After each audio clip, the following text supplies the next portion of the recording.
Okay, so we're looking at the inverse of a quadratic. And if I look at the graph, that would be y equals x squared. So there's my parabola. And then the inverse would be a reflection across this line, this green line, y equals x. So all the x's and y's are switched.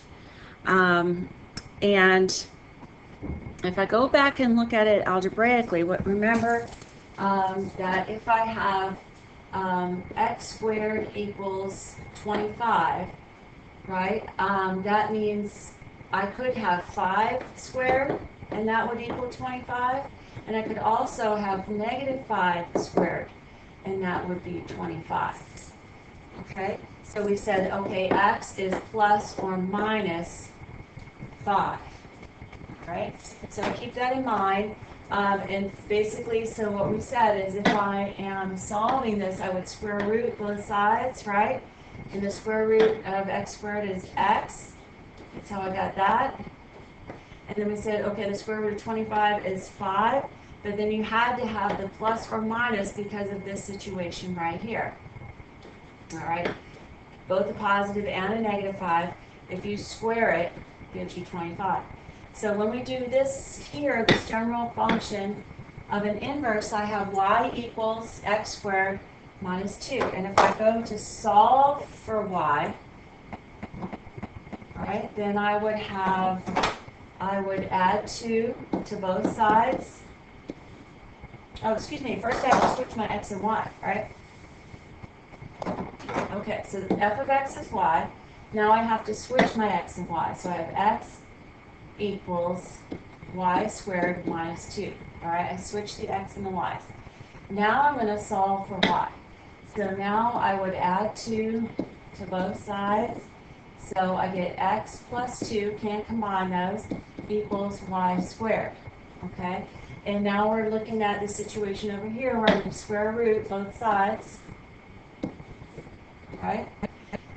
And so that cancels out and I get y equals, but it would be plus or minus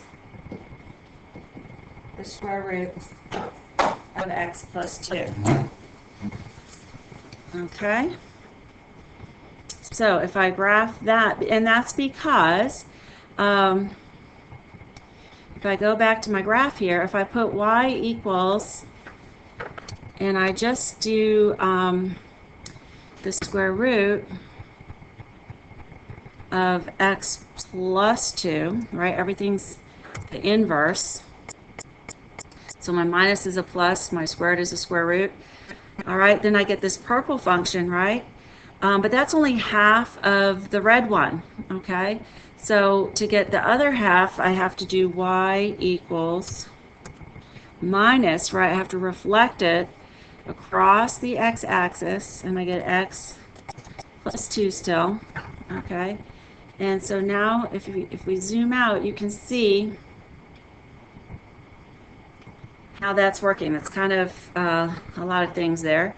But so here, my original function is the red, right? And then I have the line y equals x, and then I have this right here. This would be the whole.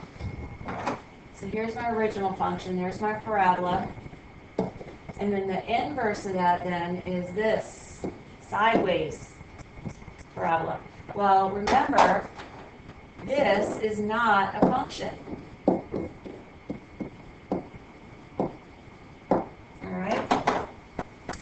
And that's why it had to be it had to be in 2 parts, because separately this is a function and this is a function, but together they're not a function.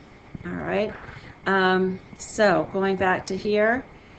All right. So my inverse of a quadratic is not a function. All right. If I have the plus or minus, right? If we put them together, that would not be a function. Individually, they would be, but together, as a sideways parabola, it's not a function. All right. If they're together, it's not a function. Individually, yes, that would be okay. All right.